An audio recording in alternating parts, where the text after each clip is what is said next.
पण एक सामान्य कार्यकर्ता होते. तर आज आपण सामान्य कार्यकर्त्यापासून तुम्ही जिल्हाध्यक्ष आहे भारतीय जनता पार्टीचे.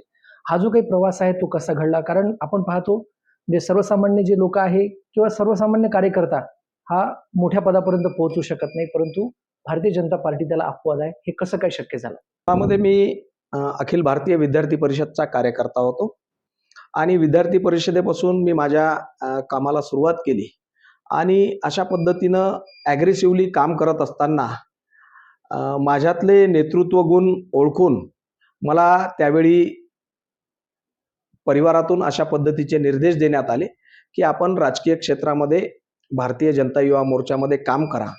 आणि 1994 पासून मी भारतीय जनता युवा मोर्चामध्ये सक्रियपणे त्या ठिकाणी काम केलं. भारतीय जनता युवा मोर्चामध्ये शहर मंडळाचा सरचिटणीसपासून माझा जो प्रवास सुरू झाला तर तो भारतीय जनता पार्टीच्या युवा मोर्चाच्या प्रदेश विंगचा सचिव इथपर्यंत युवा मोर्चामध्ये मी विविध पदावर त्या ठिकाणी जबाबदारी पूर्ण केली. आणि त्यानंतर 2013ला मी भारतीय जनता पार्टीमध्ये युवा मोर्चाच्या विंगमधून निघून भारतीय जनता पार्टीमध्ये प्रत्यक्ष माझ्या कामाला सुरुवात केली. आपल्याबद्दल असं म्हटलं जाते की एक कॉल प्रॉब्लेम सॉल्व्ह. म्हणजे जे मोठमोठ्या नेत्यांना जमत नाही ते तुम्ही करून दाखवलं. म्हणजे ग्रामीण क्षेत्रातला असो, कोणत्याही पक्षाचा कार्यकर्ता असो किंवा सर्वसामान्य असो, त्यांचे तुम्ही प्रॉब्लेम एका कॉलमध्ये सॉल्व्ह करता. हे अशी ओळख तुमची कशी काय निर्माण झाली? मी मायक्रो मायनॉरिटीतून बिलॉंग करतो आणि काम करत असताना माझ्याकडे कुठच्याही एका विशिष्ट अशा जाती समूहाचं पाठबळ नाही आहे आणि त्यामुळे काम हीच माझी ओळख आहे.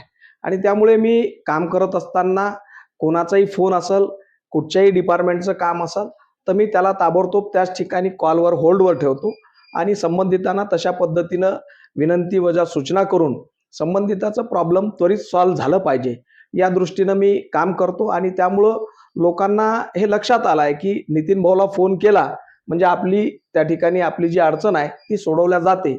आणि त्यामुळं लोकांनी एक ब्रीद माझ्या मागे तशा पद्धतीचं जोडून दिलं की एक कॉल प्रॉब्लेम सॉल्व्ह. त्या राजकारणामध्ये आपण पाहतो की जे राजकारण्यांवर लोकांचा विश्वास कमी झालेला आहे. परंतु अशा कालखंडामध्ये किंवा अशा लोकांच्या व्ह्यूमुळे तुम्ही एक सेवाभावी राजकारणी म्हणून स्वतःची ओळख कशी निर्माण केली? जवळपास 32 वर्षापासून मी या क्षेत्रामध्ये काम करत आहे आणि विविध जबाबदाऱ्या पार्टीनं जेव्हा जेव्हा ज्या ज्या जबाबदाऱ्या दिल्या त्या जबाबदाऱ्यावर परिपूर्ण समर्पणानं काम करणं आणि प्रत्येक कामामध्ये पॉझिटिव्ह विचार ठेवून त्या ठिकाणी पक्षाला सुद्धा निकाल देणं, पक्षाला सुद्धा तसं जी जबाबदारी दिली त्या जबाबदारीमध्ये परिपूर्ण सोडवण्याच्या दृष्टीनं काम करणं. आणि यामुळं पक्ष नेतृत्वाचा असेल, जनतेचा असेल, माझ्यावर दिवसागणिक त्या ठिकाणी विश्वास जो आहे तो दृढ होत गेला. आणि त्यातूनच एक माझी तशा पद्धतीची छबी माझ्या कामातून, माझ्या कर्तृत्वातून तयार झालेली आहे. आणि यामध्ये कामात सतत सातत्य ठेवणं, कुठचाही कंटाळा, आळस न करणं. मला रात्री कोणी 2 वाजताही फोन केला तर मी रात्री 2 वाजताही लोकांचा फोन रिसीव्ह करतो. रात्री अपरात्री कोणाचा अपघात होते, काही अडचण असते, काही असते, काही भांडण झालेले असतात. आणि अशा सगळ्या याच्यामध्ये लोकांचे प्रॉब्लेम जेव्हा आपण त्या ठिकाणी समजून घेतो आणि त्याच्यावर पॉझिटिव्ह रिझल्ट त्यांना देतो त्यावेळी लोकांचा स्वाभाविक आहे की लोकांचा आपल्याप्रती विश्वास हा त्या ठिकाणी दिवसागणिक दृढ होतो. आणि त्यातूनच माझी ओळख त्या ठिकाणी तशा पद्धतीची निर्माण झाली. तो की धर्म असेल किंवा जात असेल आणि यामुळे स्पेशली सोशल मीडियावर खूप ध्रुवीकरण होत आहे. याबद्दल तुम्हाला काय वाटते किंवा सोशल मीडियाचा या सर्व सर्व जाती धर्मांनी कसा वापर केला पाहिजे? मला तर म्हणजे मोठा वाईट अनुभव आहे या सगळ्या विषयाचा. कारण मी या क्षेत्रात काम करत असताना अनेक ठिकाणी माझ्यामध्ये इतक्या चांगल्या पॉझिटिव्ह गोष्टी असतानाही अनेक ठिकाणी मला माझ्या जातीची अडचण त्या ठिकाणी येते. परंतु मी कधीही जातपात धर्मपंथ या गोष्टीवर कधी विश्वास करत नाही. मी पॉझिटिव्हली काम करणं हीच माझी ओळख आहे. आणि त्यामुळं अशा पद्धतीच्या राजकारणाला माझ्याकडे तरी बिलकुल थारा नाही आहे. मी जाती धर्माच्या पलीकडे जाऊन त्या ठिकाणी काम करतो. मी कधी माझ्याकडे आलेल्या व्यक्तीचा कुठल्या जातीचा आहे, कुठल्या पंथाचा आहे, कुठल्या पक्षाचा आहे हे सुद्धा मी त्या ठिकाणी कधी पाहत नाही. माझा एक स्वभाव आहे की राजकारण हे निवडणूक काळापुरतं केलं पाहिजे. करेक्ट. निवडणूक काळ संपला की त्या ठिकाणी आपण एक डेव्हलपमेंटचं, विकासाचं राजकारण केलं पाहिजे. आणि अशा सगळ्या पॉझिटिव्ह गोष्टी जर केल्या आपण तर निश्चित लोक सुद्धा आपल्यावर त्या ठिकाणी विश्वास ठेवतात. आणि भविष्यामध्ये ठीक आहे या सगळ्या गोष्टी राजकारणामध्ये चालत असतात. परंतु जात हा फॅक्टर जो आहे हा थोडाफार आता राजकारणामध्ये शिल्लक राहिला आहे.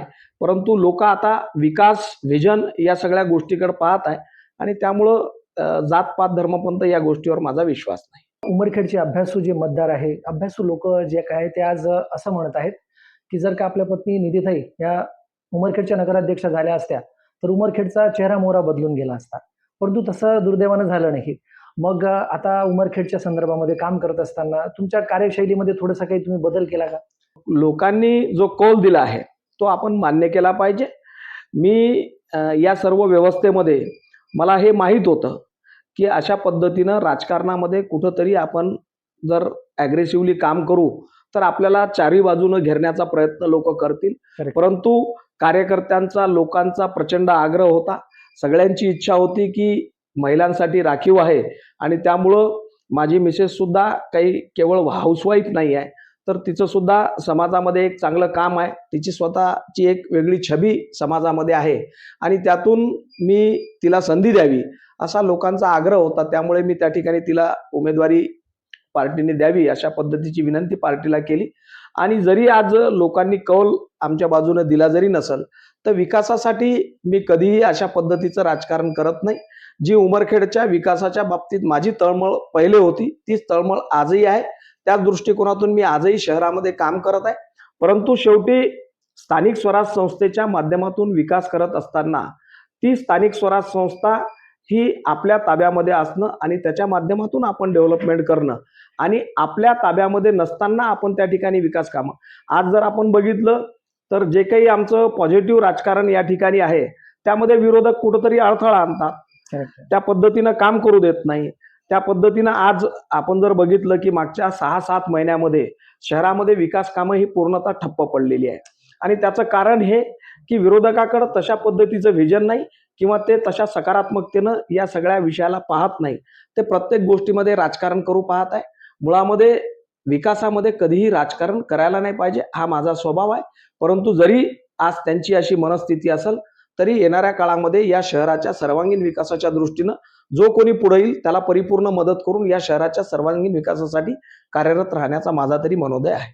अमेरिका आणि इराणच्या युद्धाच्या पार्श्वभूमीवर आपल्या देशाचे पंतप्रधान नरेंद्र मोदीजींनी असं आवाहन केलं की वर्क फ्रॉम होम करा किंवा यावर्षी सोनं चांदी खरेदी करू नका, डिझेल पेट्रोलचा कमी वापर करा. तर या मोदीजींच्या आव्हानाकडं म्हणजे जिल्हाध्यक्ष म्हणून तुम्ही कसं बघता? मोदीजींनी जी लोकांना विनंती केली आहे हा सकारात्मकतेनं पाहण्याचा विचार आहे.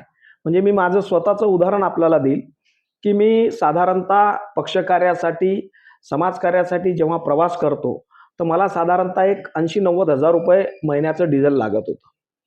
माननीय पंतप्रधानाच्या आव्हानानंतर मीही या गोष्टीचा बारकाईने विचार केला आणि मी सुद्धा आता कुठंतरी मोदीजीच्या आव्हानाला प्रतिसाद देत आपणही सार्वजनिक व्यवस्थेतून प्रवास केला पाहिजे, आपणही ई व्हेकल घेतली पाहिजे. आपण शहरामध्ये फिरत असताना सायकलद्वारे किंवा मोटरसायकलद्वारे आपण त्या ठिकाणी शहरात फिरलो पाहिजे. आणि यातून मी जर स्वतःचा जरी विचार केला तर साधारणतः मागच्या 1 महिन्याभरामध्ये 300-400 लिटर डिझेलची बचत मी माझ्या स्वतःच्या प्रवासातून त्या ठिकाणी केली आहे. आणि त्यामुळं प्रत्येक कार्यकर्त्यानं जर याला सकारात्मकतेनं बघितलं तर आज आपण जर बघितलं तर पेट्रोल, डिझेल आणि सोनं हे आपण 100% आयात करतो. करेक्ट. आणि त्यामुळं भारतीय जो पैसा आहे तो या सर्व आयातामध्ये विदेशामध्ये जातो. मोदीजीचं जे स्वप्न आहे की भारताला वर्ल्डची नंबर 1 इकॉनॉमी बनवायचं आहे ते जर आपल्याला प्रत्यक्षात उतरवायचं असेल तर मोदीजीनं केलेल्या आव्हानाला सकारात्मक प्रतिसाद देणं हे गरजेचं आहे. आणि जेव्हा आम्ही समाजामध्ये काम करतो आम्हाला फॉलो करणारे जेव्हा हजारो लोक असतात तर तेव्हा आम्ही स्वतः जर त्या पद्धतीनं वागलो तर निश्चित 10% लोकांनी जरी आम्हाला फॉलो केलं, मी 400 लिटर डिझेल महिन्याभरामध्ये वाचवलं, मला फॉलो करणाऱ्यांनी जर 40 लिटरही वाचवलं तर त्याचा मोठा फायदा हा देशाच्या इकॉनॉमीमध्ये होणार आहे. आणि हाच दृष्टिकोन माननीय पंतप्रधानाचा आहे. आणि त्यामुळं माझं सुद्धा जनतेला आव्हान आहे की या विषयाला आपण सकारात्मकतेनं बघून या विषयामध्ये सोनं आपण नाही खरेदी केलं तर आपलं काही आणणार नाही. सोनं 100% आपण त्या ठिकाणी विदेशातून आयात करतो. आणि त्यामुळं आपल्याकडे जी व्यवस्था आहे आपल्या घरामध्ये जे आहे त्यातच आपण त्याला काय रिनिवेट करायचं ते केलं. आणि साधारण हे काही कायम करायचं मोदीजीनं सांगितलेलं नाही. जोपर्यंत देशाची युद्धजन्य परिस्थिती त्या ठिकाणी निवळत नाही तोपर्यंतच आपल्याला हे करायचं आहे. तो अलीकडे एक कॉक्रोच जनता पार्टी नावाचा एक हटके नाव असलेला एक जे पक्ष आहे ते नावारूपाला आला आणि विशेष करून जे तरुण मंडळी आहे त्यांनी उत्स्फूर्त प्रतिसाद त्याला दिलेला आहे. आणि याच्यामध्ये तुम्हाला असं वाटतं का की हे जे काही राजकारण्या लोकांचा बद्दल त्यांना नाराजी आहे म्हणून सर्व युवकांनी त्याला सपोर्ट केला, की विरोधी पक्षाचा काही याच्यामध्ये कुठं हस्तक्षेप आहे असं वाटतं आपल्याला? मुळात कॉक्रोच हा जो विषय निघाला आहे हे सुप्रीम कोर्टाच्या न्यायाधीशांनी जी एक टिप्पणी केली त्या टिप्पणीवरून हा सर्व विषय त्या ठिकाणी निघालेला आहे. आणि याच्यामध्ये जे काही होत आहे हे केवळ उपहासात्मक होत आहे. हे कॉक्रोच जनता पार्टी किंवा हा जो विषय आहे हा उपहासात्मक विषय आहे, त्याच्यामुळे याच्यामध्ये काही आपल्याला गांभीर्यानं पाहण्याची गरज नाही. परंतु माननीय सुप्रीम कोर्टाच्या न्यायाधीशांनी जे बोलले हाही कुठंतरी बोलण्यामध्ये त्यांच्या अतिरेक झालेला आहे. त्यांनी देशाच्या युवकांना अशा पद्धतीनं संबोधणं हा युवकांच्या त्यात बेरोजगार युवकांच्या मनातला उद्रेक त्या ठिकाणी जागा करण्याचं काम त्या टिप्पणीद्वारे त्या ठिकाणी झालेलं आहे. परंतु ती टिप्पणी त्यांची जी होती ती कुठल्या बाबतीत होती आणि काय होती, त्याच्या मागचं बॅकग्राऊंड काय हे सुद्धा त्या ठिकाणी पाहणं गरजेचं आहे.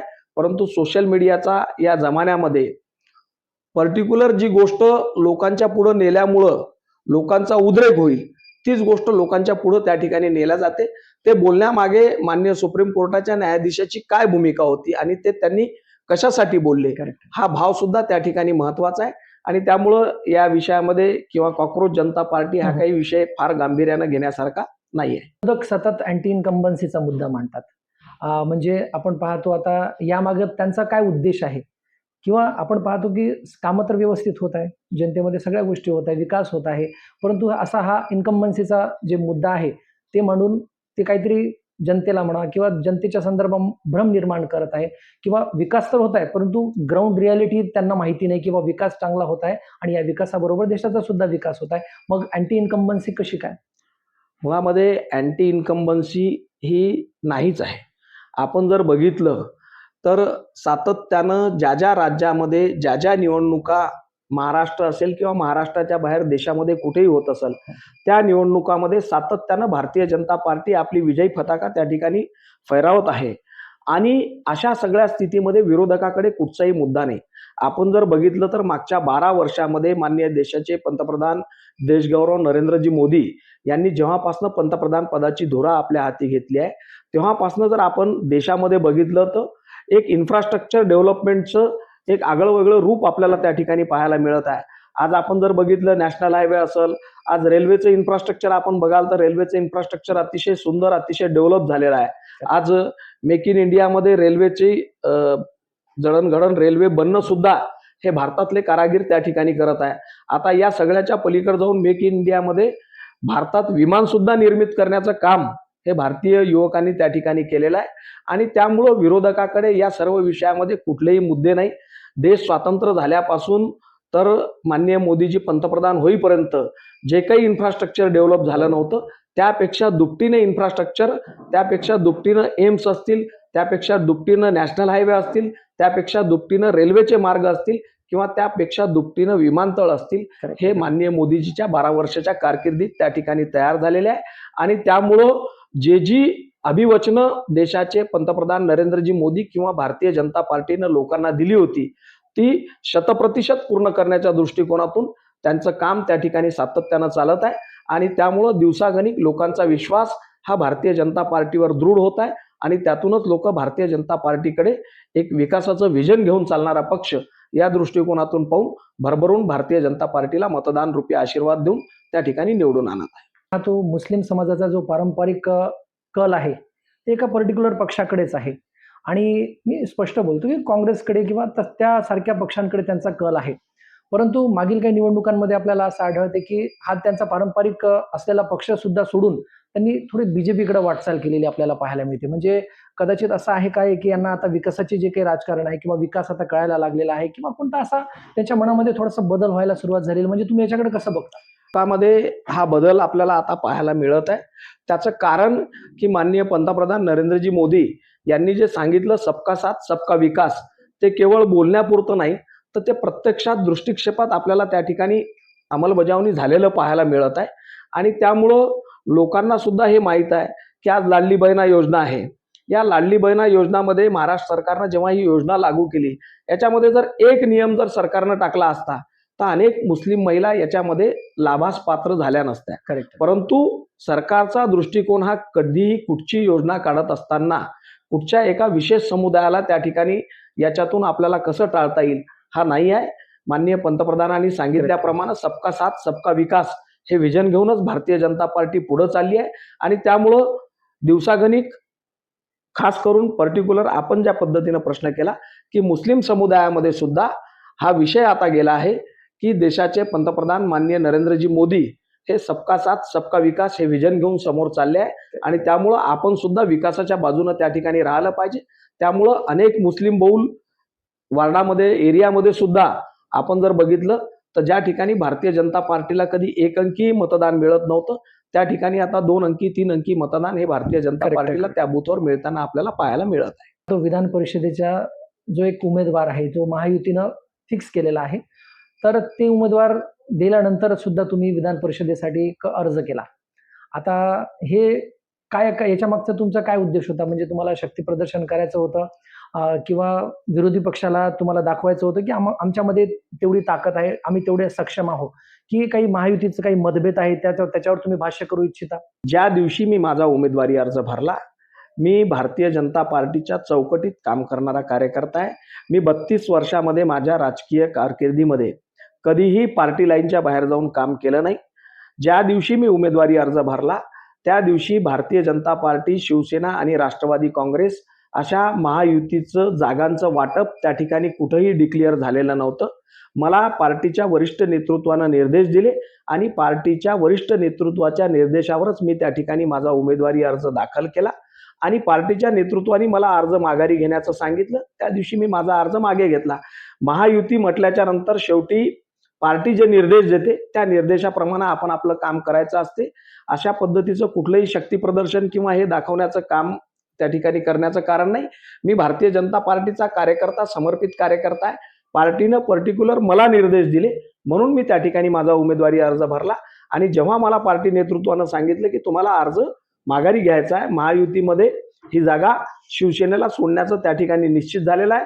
प्रदेशाचे अध्यक्ष माननीय रवींद्रजी चव्हाण, राष्ट्रवादी काँग्रेस पक्षाचे अध्यक्ष सुनीलजी तटकरे आणि शिवसेनेचे खासदार शेवाळे साहेब यांनी जेव्हा अधिकृत 17 जागाची यादी जाहीर केली, त्यांनी अधिकृत यादी जाहीर केल्याच्या नंतर 3 तारखेला अधिकृत यादी जाहीर झाली आणि 4 तारखेला मी माझा उमेदवारी अर्ज त्या ठिकाणी माघारी घेतला, कारण महायुतीमध्ये ही जागा शिवसेनेला त्या ठिकाणी सुटली होती. भारतीय जनता पार्टीसाठी थोडासा आव्हानात्मक असलेला जो काही भाग आहे, समजा दिग्रस असेल, पुसद असेल आणि दारवा असेल, या भागामध्ये स्पेशली आपण जेव्हापासून सूत्र हातात घेतली किंवा आपल्या कार्यप्रणालीमुळे या भागात सुद्धा बीजेपीचा पक्ष आज म्हणजे वाढत आहे, दमदार कामगिरी करत आहे, हे असं आपल्याला नगर परिषदेमध्ये च्या निवडणुकीमध्ये आपल्याला पाहायला मिळालं. तर म्हणजे यामागचा तुमचा काय दृष्टिकोन होता? तुम्ही कसं ते प्लॅनिंग केलं आणि येणाऱ्या काळामध्ये तुमचा काय मास्टर प्लॅन असेल समोरच्या निवडणुकीच्या दृष्टिकोनातून? पुसद असेल किंवा दिग्रस असेल, या भागामध्ये भारतीय जनता पार्टीला कधीच नेतृत्व करण्याची संधी त्या ठिकाणी प्राप्त झाली नाही. महायुतीमध्ये दिग्रसची जागा ही त्या ठिकाणी शिवसेनेला होती आणि पुसद आज जरी राष्ट्रवादी काँग्रेस ही महायुतीमध्ये सामील झाली असेल, परंतु त्या काळामध्ये त्या ठिकाणी नाईक घराण्याचं वर्चस्व पुसदमध्ये होतं आणि त्यामुळे त्या ठिकाणी कार्यकर्ते ह्या सर्व विषयामध्ये धजावत नव्हते. त्या सत्ताधारी पक्षाच्या समोर काम करण्याची हिंमत किंवा तशा पद्धतीचं मनोबल त्या ठिकाणी कार्यकर्त्याचं नव्हतं. म्हणून मी त्या ठिकाणी प्रत्यक्ष लक्ष घालून त्या ठिकाणच्या कार्यकर्त्याचं मॉरली सपोर्ट करून त्यांच्या ज्या काही छोट्या मोठ्या अडचणी असतील त्या अडचणी सोडवण्याच्या दृष्टीनं त्यांना मदत करणे, त्यांना सातत्यानं या सर्व विषयामध्ये मॉरली सपोर्ट करणे आणि त्यातून एक चांगली फळी त्या ठिकाणी पुसद असेल, दिग्रस असेल, दारवा असेल, नेर असेल, या भागामध्ये आज भारतीय जनता पार्टीची उभी झाली आहे. आपण जर बघितलं तर नगर परिषदच्या निवडणुकीमध्ये जरी आमचा पुसदमध्ये परफॉर्मन्स हे पोलरायझेशन जास्त झाल्यामुळं त्या ठिकाणी जरी खालावला असेल, तर दिग्रसमध्ये असेल, दारव्यामध्ये असेल, नेरमध्ये असेल, भारतीय जनता पार्टीचा परफॉर्मन्स हा अतिशय त्या ठिकाणी चांगला झाला आहे आणि मला विश्वास आहे की येणाऱ्या काळामध्ये शतप्रतिशत भारतीय जनता पार्टी म्हणून आम्ही त्या ठिकाणी चांगलं काम उभं करू आणि येणाऱ्या काळामध्ये दिग्रस, दारव्हा, नेर, पुसद या ठिकाणी निश्चित भारतीय जनता पार्टीची कामगिरी भविष्यातही चांगली राहील. समजा एखादा युवक आहे, त्याने म्हटलं की मला भारतीय जनता पार्टी जॉईन करायची तर का करायची? तर त्या युवकाला तुम्ही काय सांगाल की त्यानं का भारतीय जनता पार्टी निवडली पाहिजे? ज्याला आपल्या देशाचं हित पाहायचं आहे त्यांनी भारतीय जनता पार्टी जॉईन करायची. एवढा साधा सोपा सरळ विषय आहे. कारण भारतीय जनता पार्टीमध्ये सरळ भारतीय जनता पार्टीचं ब्रीदच आहे, राष्ट्र प्रथम, नंतर पार्टी आणि नंतर स्वतः. त्यामुळे या ठिकाणी युवकांना आपल्या देशाची जर चिंता असेल तर त्यांनी भारतीय जनता पार्टी जॉईन करून भारतीय जनता पार्टीमध्ये काम करणं हे अत्यंत गरजेचं आहे. तर आमच्या बोल मनातल्या चॅनलमध्ये एक रॅपिड फायर राऊंड असते, ज्याच्यामध्ये मी तुम्हाला एक प्रश्न विचारेल, त्याचे 3 पर्याय असतील. ठीक आहे, सुरुवात करायचं? बघा, तर तुमची खरी ओळख कोणती आहे? कार्यकर्ता, संघटक की नेता? कार्यकर्ता. ओके. राजकारणात सर्वात महत्वाचं काय असतं? जनसंपर्क, प्रामाणिकपणा का रणनीती? जनसंपर्क. ओके. तुमच्या मोबाईलवर सर्वाधिक कॉल कोणाचे येतात? कार्यकर्ते, नागरिक की अधिकारी? सामान्य नागरिक. एका शब्दात नरेंद्र मोदी कोण आहेत? दूरदृष्टी, नेतृत्व की प्रेरणा? नरेंद्र मोदी एका वाक्यात सांगणं हे फार अवघड आहे. आणि तुम्ही जे 3 पर्याय दिले, या 3 पर्याय व्यतिरिक्तही त्यांना अजून आपण 300 कमी पडतील. त्यामुळे ओके. नरेंद्रजी मोदी यांना एका वाक्यात सांगणं. ओके. ठीक आहे. निवडणुकीत सर्वात मोठं शस्त्र कोणतं आहे? संघटन, विकास काम की जनविश्वास? जनविश्वास आणि विकास काम हे निवडणुकीचं सगळ्यात मोठं शस्त्र आहे. तुमच्यासाठी कठीण काय आहे? विरोधकांना उत्तर देणं, कार्यकर्त्यांना सांभाळणं की जनतेच्या अपेक्षा पूर्ण करणं? सगळ्यात अवघड तसं जर विचार केला तर जनतेच्या अपेक्षा पूर्ण करणं, कारण त्या कधी पूर्ण होतच नसतात. ओके. ओके. आजच्या युवकांना सर्वात जास्त काय हवं आहे? रोजगार, संधी की नेतृत्व? युवकांना खऱ्या अर्थानं जर विचार केला तर संधी ही आवश्यक आहे. कारण एकदा जर युवकांना चांगली संधी त्या ठिकाणी प्राप्त झाली तर त्यातून ते त्याचं नेतृत्व चांगल्या पद्धतीने डेव्हलप करू शकते, ते कुठल्याही क्षेत्रात असो. ओके. तुमचा सर्वात मोठा राजकीय गुण कोणता? संयम, निर्णय क्षमता की लोकांशी जोडलेपण? तसा संयम हाच महत्वाचा आहे. ओके. सोशल मीडिया की ग्राउंड वर्क? तुम्हाला काय आवडतं? सोशल मीडिया, ग्राउंड वर्क की दोन्ही? नाही, मी सोशल मीडिया तसा फार कमी त्याचा मी उपयोग करतो. मला प्रत्यक्ष ग्राउंड वर्कमध्ये मला जास्त इंटरेस्ट आहे आणि त्यामुळे ग्राउंड वर्क हेच महत्वाचं आहे. ओके. उमरखेडसाठी तुमचं एक स्वप्न कोणतं आहे? उद्योग, शिक्षण की सर्वांगीण विकास?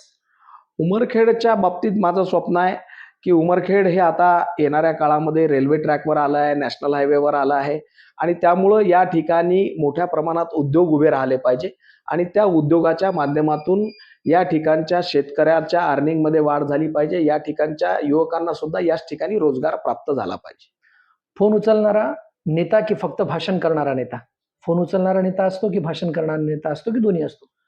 नाही, फोन उचलून प्रत्यक्ष जी लोकांची अडचण आहे ते सोडवणाराच नेता होऊ शकतो. ओके. त्यामुळं फोन उचलणारा किंवा असा नेता नाही होऊ शकत. उचलून त्याच्या कामाला प्राधान्य देऊन त्याचं काम करून देणाराच नेता होऊ शकतो. सत्ता महत्वाची की जनतेचा विश्वास? सत्ता, विश्वास की दोन्ही? नाही, जनतेचा विश्वास हा महत्वाचा आहे. विरोधकांबद्दल एक शब्द काय? आव्हान, स्पर्धक की प्रेरणा? नाही, आता सध्या तर विरोधकच नाही आहे. त्यामुळे ओके. जर मुख्यमंत्री, खासदार आणि जिल्हाध्यक्ष यापैकी एक भूमिका निवडायची झाली तर तुम्ही काय निवडा? खासदार की जिल्हाध्यक्ष? नाही, मी अशा पद्धतीनं कधीही ज्या दिवशी माझा विधान परिषदेचा अर्ज भरला त्याही दिवशी मी हेच सांगितलं, विड्रॉल ज्या दिवशी मी माघारी घेतला, की मी काही भारतीय जनता पार्टीमध्ये कुठचं पद हासिल करण्याकरता आलो नाहीये. मी देशसेवेसाठी भारतीय जनता पार्टीमध्ये आलो आहे आणि त्यामुळं या ठिकाणी माननीय पंतप्रधान नरेंद्रजी मोदी, माननीय देवेंद्रजी फडणवीस यांच्या नेतृत्वामध्ये देशहिताचं जे कार्य चालू आहे त्याला हातभार लावणं हेच माझं काम आहे. ओके. राजकारणात जास्त काय चालतं? काम, प्रतिमा की नशीब? प्रत्यक्ष कामच चालते. नशिबाची साथ असणं हे सुद्धा त्याला अत्यंत पूरक आहे, गरजेचं आहे. ओके. एका रात्रीत कोणती समस्या मिटवायला आवडेल तुम्हाला? बेरोजगारी, भ्रष्टाचार की शेतकऱ्यांच्या अडचणी? शेतकऱ्याच्या अडचणी मिटवायला आवडेल, कारण शेतकऱ्याच्या अडचणी या प्रचंड आहे आणि शेतकरी आज प्रचंड कबाड कष्ट करून त्या ठिकाणी आज अतिशय हवालदिल झालेला आहे निसर्ग साथ देत नाही, अशा सगळ्या वेगवेगळ्या अडचणीला शेतकऱ्यांना सामना करावा लागतो. त्यामुळे शेतकऱ्याच्या समस्या सोडवणं हे अत्यंत गरजेचं आहे. पुढील निवडणुकीत सर्वात मोठा मुद्दा कोणता असेल? विकास, रोजगार की पाणी? नाही, निवडणुकीत मुद्दा हा विकासाचाच राहील आणि लोक सुद्धा आता विकासावर त्या ठिकाणी विश्वास ठेवायला लागले आहे. त्यामुळे विकास हाच मुद्दा राहील. ओके. तुमच्याकडे एकच फोन आला आणि एकच काम करता आलं, तर तुम्ही कोणाचं कराल? शेतकरी, विद्यार्थी की रुग्ण? नाही, तसं फोन कुठच्या समस्येच्या बाबतीत आहे. जर एखाद्या फोनमुळं जर त्या रुग्णाचा प्राण वाचत असेल, तर त्या रुग्णाचा प्राण वाचवणं महत्वाचं आहे आणि त्यानंतर जर कुठचं काम करायचं असेल, तर शेतकऱ्याला मदत करणं, शेतकऱ्याला त्या ठिकाणी उभं करणं हे महत्वाचं आहे. अच्छा, म्हणजे प्राधान्य तुम्ही रुग्णांना द्याल. ओके. भाजपची सर्वात मोठी ताकद कोणती आहे? मोदीजी, संघटन की कार्यकर्ता? कार्यकर्ता आणि संघटन. ओके. तुमचा आवडता नेता कोण? श्री उद्धव ठाकरे, श्री एकनाथ शिंदे की श्री शरद पवार? कोणीच नाही यापैकी एकच आहे आवडता नेता. कारण त्यांचं कुठचं असं कामही नाही आणि कुठचं कर्तृत्वही नाही त्यांना आवडीचं प्राधान्य देण्यासारखं. ओके. तुमचा स्थानिक आवडता नेता कोणता? संजय भाऊ राठोड, श्री संजय भाऊ देशमुख की श्री माणिकराव ठाकरे? कोणीच नाही. ओके. तर पर्याय या 3 पैकी जर एक निवडायचा असेल तर निश्चित संजय राठोडांना प्राधान्य देईल. ओके. शेवटचा प्रश्न.